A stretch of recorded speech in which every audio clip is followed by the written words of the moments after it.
ಆತ್ಮೀಯ ವಿದ್ಯಾರ್ಥಿಗಳೇ, ನಾನು ಡಾಕ್ಟರ್ ಬಸವರಾಜ್ ಯನಕ್ಕಿ, ಇತಿಹಾಸದ ಸಹ ಪ್ರಾಧ್ಯಾಪಕರು, ಸರ್ಕಾರಿ ಪ್ರಥಮ ದರ್ಜೆ ಕಾಲೇಜ್ ದಾಂಡೇಲಿ. ಇಂದು ನಾನು ನಿಮಗೆ ಕರ್ನಾಟಕ ವಿಶ್ವವಿದ್ಯಾಲಯದ BA ಪ್ರಥಮ ಸೆಮೆಸ್ಟರ್ದ ಇತಿಹಾಸ ವಿಷಯದ ಭಾರತ ಇತಿಹಾಸ ಇದರ 7ನೇ ಅವಧಿಯ ಕುರಿತು ಮಾತನಾಡಲು ಇಚ್ಛಿಸುತ್ತೇನೆ. ವಿಷಯ sources and tools of historical reconstruction.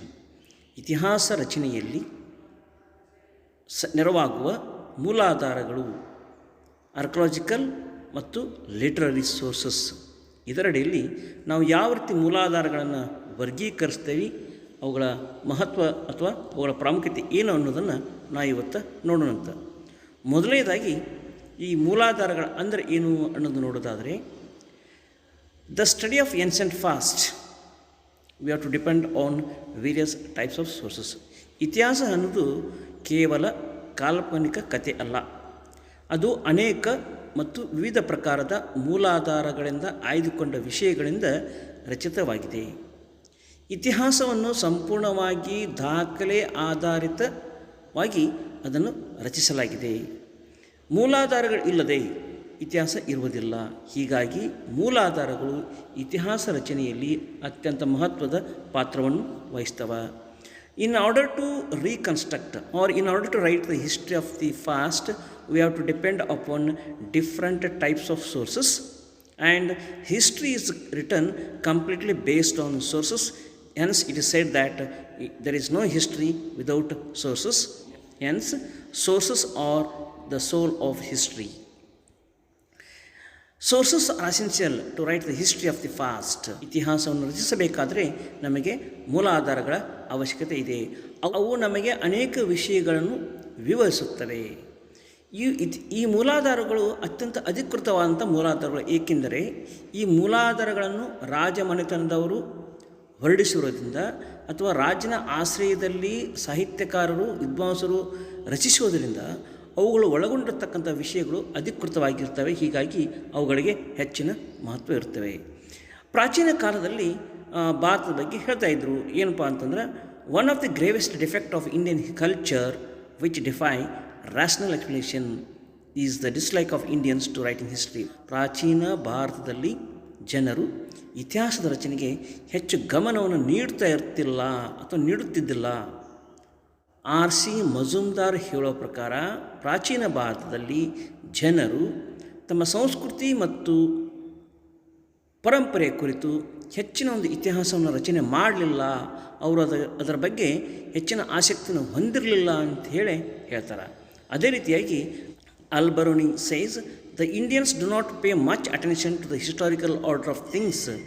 They are very careless in relating to information or at loss not knowing what to say, they invariably take a tale telling. ಅಂದರೆ ಅಲ್ಬರ್ನಿ ಹೇಳೋ ಪ್ರಕಾರ ಪ್ರಾಚೀನ ಕಾಲದಲ್ಲಿ ಭಾರತೀಯರು ಇತಿಹಾಸದ ರಚನೆ ಕಡೆಗೆ, ಅವುಗಳನ್ನು ಇತಿಹಾಸದ ಘಟನೆಗಳನ್ನು ದಾಖಲಿಸುವ ಕಡೆಗೆ ಹೆಚ್ಚು ಗಮನವನ್ನು ನೀಡಿಲ್ಲ.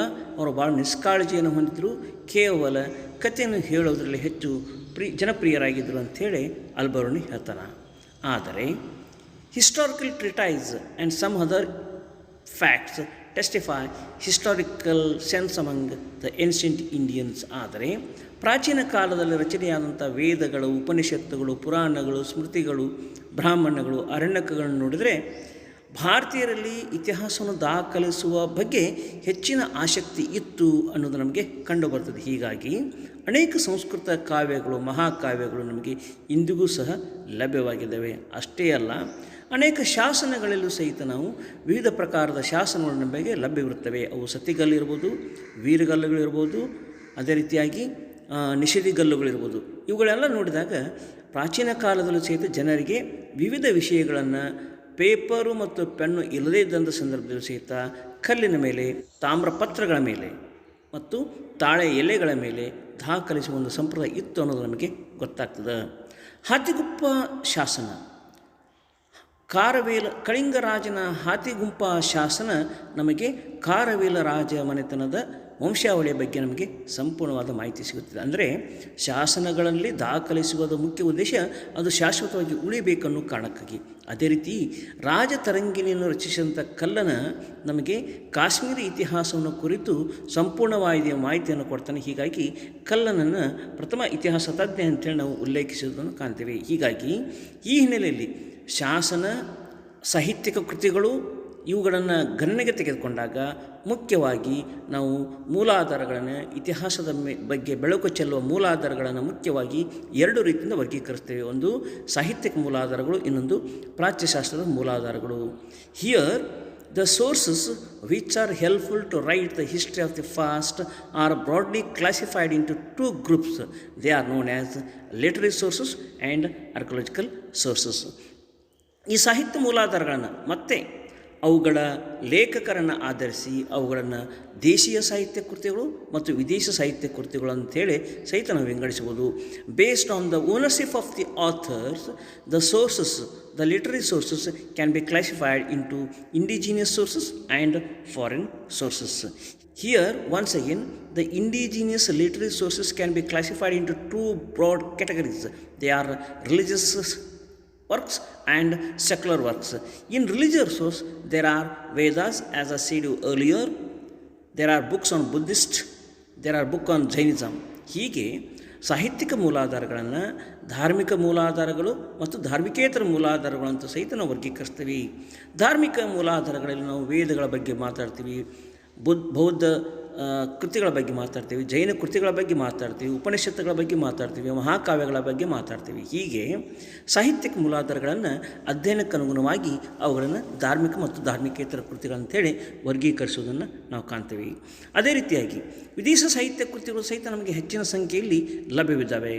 ವಿದೇಶ ಸಾಹಿತ್ಯ ಕೃತಿಗಳನ್ನು ಆಯಾ ದೇಶಕ್ಕೆ ಅನುಗುಣವಾಗಿ ನಾವು ವರ್ಗೀಕರಿಸಬಹುದು. ಅವು ಗ್ರೀಕ್ ದೇಶದ ಸಾಹಿತ್ಯ ಕೃತಿಗಳು, ರೋಮನ್ ದೇಶದ ಸಾಹಿತ್ಯ ಕೃತಿಗಳು, ಚೀನಾ ದೇಶದ ಸಾಹಿತ್ಯ ಕೃತಿಗಳು ಮತ್ತು ಅರಬ್ ದೇಶದ ಸಾಹಿತ್ಯ ಕೃತಿಗಳು. ಅಂದರೆ ಇಲ್ಲಿ ಭಾಷೆಗೆ ಅನುಗುಣವಾಗಿ, ದೇಶಕ್ಕೆ ಅನುಗುಣವಾಗಿ ಅವುಗಳನ್ನು ಸಹಿತ ನಾವು ವಿದೇಶ ಸಾಹಿತ್ಯ ಕೃತಿಗಳನ್ನು ಅವನು ವರ್ಗೀಕರಣ ಮಾಡಬಹುದು. ಹೀಗೆ ಸಾಹಿತ್ಯ ಕೃತಿಗಳು ನಮಗೆ ಅತ್ಯಂತ ಉಪಯುಕ್ತವಾಗಿರ್ತವೆ. ಅವುಗಳನ್ನು ಈ ಲಕ್ಷಣಗಳನ್ನು ಆಧರಿಸಿ ಅವನು ಬೇರೆ ಬೇರೆ ಪ್ರಕಾರಗಳನ್ನಾಗಿ ವಿಂಗಡಿಸಬಹುದು. ಅದೇ ರೀತಿಯಾಗಿ ನಾವು ಪುರಾತತ್ವ ಮೂಲಾಧಾರಗಳನ್ನು ಸಹಿತ ನಾವು ವರ್ಗೀಕರಿಸಬಹುದು. The same way, archaeological sources which are helpful to write the history of the ancient past can be classified into four broad categories.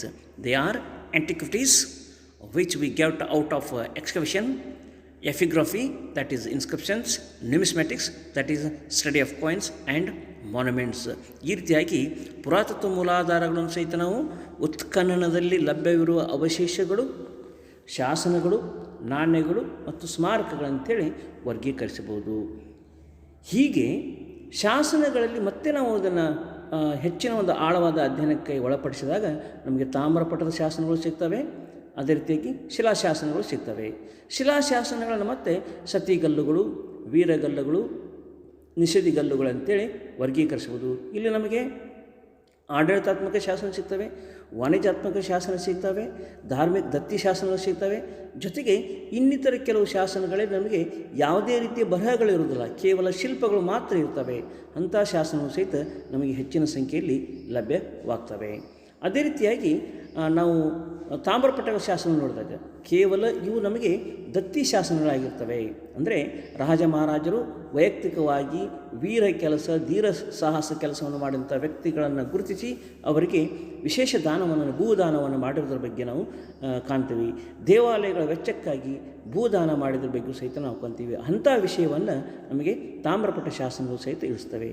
ಪ್ರಾಚೀನ ಕಾಲದಲ್ಲಿ ವ್ಯಾಪಾರ ಮತ್ತು ವಾಣಿಜ್ಯಕ್ಕೆ ಅಥವಾ ವಸ್ತುಗಳ ವಿನಿಮಯಕ್ಕೆ ಅನುಗುಣವಾಗಿ ನಾಣ್ಯಗಳನ್ನು ಬಿಡುಗಡೆ ಮಾಡಿದ್ದು ಅಥವಾ ಚಲಾವಣೆಗೆ ತಂದಿದ್ದನ್ನು ಸಹಿತ ನಾವು ಕಾಣ್ತೀವಿ. ಈ ನಾಣ್ಯಗಳನ್ನು ಕೇವಲ ರಾಜ ಮಹಾರಾಜರು ಮಾತ್ರ ಜಾರಿಗೆ ತಂದಿರಲಿಲ್ಲ, ಅವು ಹೆಚ್ಚು ಅಧಿಕೃತವಾದ ಮಾಹಿತಿಯನ್ನು ಒಳಗೊಂಡಿರ್ತವೆ. ಹೀಗಾಗಿ ಅವು ಸಹಿತ ನಮಗೆ ಕಾಣ್ತವೆ. ಅವುಗಳನ್ನು ಸಹಿತ ಅವುಗಳ ತೂಕ ಮತ್ತು ಮೌಲ್ಯಕ್ಕೆ ಅನುಗುಣವಾಗಿ ಅವುಗಳನ್ನು ಬೇರೆ ಬೇರೆ ಹೆಸರುಗಳಿಂದ ರಾಜರು ಕರೆಯುತ್ತಿದ್ದರು ಅನ್ನೋದು ನಮಗೆ ಸ್ಪಷ್ಟವಾಗಿ ಕಂಡುಬರ್ತದೆ. ಅದೇ ರೀತಿಯಾಗಿ ಸ್ಮಾರಕಗಳು ಸಹಿತ ನಮಗೆ ಇಂದಿಗೂ ಸಹಿತ ಅಸಂಖ್ಯಾತ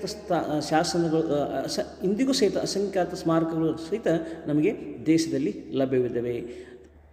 ಸ್ಮಾರಕಗಳಲ್ಲಿ ಕೋಟೆಗಳು, ದೇವಾಲಯಗಳು, ಮಸೀದಿಗಳು, ಚರ್ಚ್ಗಳು, ಆಮ್ಯಾಗ ಧಾರ್ಮಿಕೇತರ ಕಟ್ಟಡಗಳಂಥ ಸ್ನಾನಗೃಹ ಆಗಿರ್ಬೋದು, ವಿಜಯನಗರಕ್ಕೆ ಸಂಬಂಧಪಟ್ಟಂಥ ಮಹಾನಮೆ ದಿಬ್ಬ ಆಗಿರ್ಬೋದು, ಬಿಜಾಪುರಕ್ಕೆ ಸಂಬಂಧಪಟ್ಟಂಥ ಗೋಲು ಗುಂಬಜ್ ಆಗಿರ್ಬೋದು, ಬಾರಾ ಕಮಾನ್ ಆಗಿರ್ಬೋದು, ಚಾಂದ್ ಬೌಡಿ ಆಗಿರ್ಬೋದು, ಜಾಮಾ ಮಸೀದಿ ಆಗಿರ್ಬೋದು. ಹೀಗೆ ಧಾರ್ಮಿಕ ಮತ್ತು ಧಾರ್ಮಿಕೇತರ ಕಟ್ಟಡಗಳು ಸಹಿತ ಅಸಂಖ್ಯಾತ ಕಟ್ಟಡಗಳು ಸಹಿತ ನಮಗೆ ಇಂದಿಗೂ ಸಹಿತ ಲಭ್ಯವಾಗಿದ್ದಾವೆ. ಇವೆಲ್ಲಗಳ ನೆರವಿನಿಂದ ನಾವು ಇತಿಹಾಸವನ್ನು ರಚಿಸಲು ಇವು ನಮಗೆ ಬಹಳಷ್ಟು ಸಹಾಯಕಾರಿಯಾದಂಥ ಉಪಕರಣಗಳು ಆಗಿದ್ದಾವೆ. So these are the important historical sources are tools in order to write the history of ancient India.